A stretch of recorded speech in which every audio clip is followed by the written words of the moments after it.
उद्बोधन देला बेले जो कथा सब कथा कहते अत्यंत दुर्भाग्यपूर्ण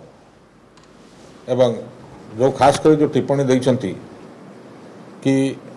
खनि दुर्नीति होता क्या छड़ा जीव नहीं एवं से विरोध दल थिला बेले सरकारी दल तरफरु तांको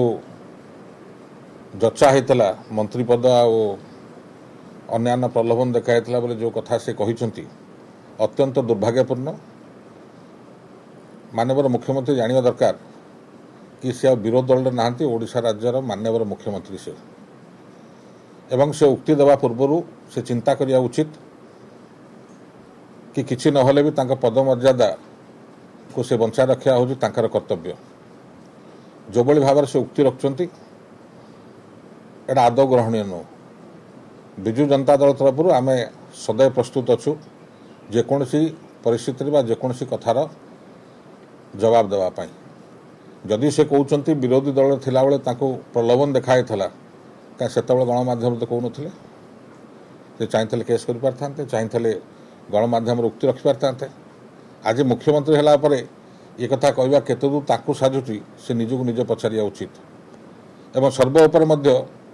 से किसी कहवा पूर्व खनि उपरे से आगे माननीय प्रधानमंत्री उक्ति को देखो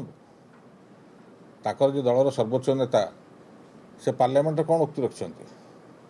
खनि संस्कार कौन राज्य आगुआ अच्छी ताले ओडिशा सरकार आगुआ अच्छी संघीय व्यवस्था भीतर जदि किए कम कर शिखा तो नवीन पट्टनायक टू शिख यहाँ नेता सर्वोच्च नेता उक्ति तेणुक ये उक्ति बोधे माननीय मुख्यमंत्री मोहन बाबू बोधे भूली गले। तो क्षमता को आसिकी विरोध दल भाया प्रलाप करवा छाड़ू एवं ओडिशा लोक भारतीय जनता पार्टी को मैंडेट देते सरकार करने दल तांको मनोनीत कर मुख्यमंत्री हिसाब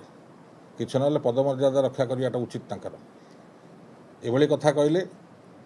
बा एभली उक्ति जदि गणमाध्यम जड़े साधारण सभा जदि जड़े मुख्यमंत्री रखिबो से तांको शोभनीय नुहे।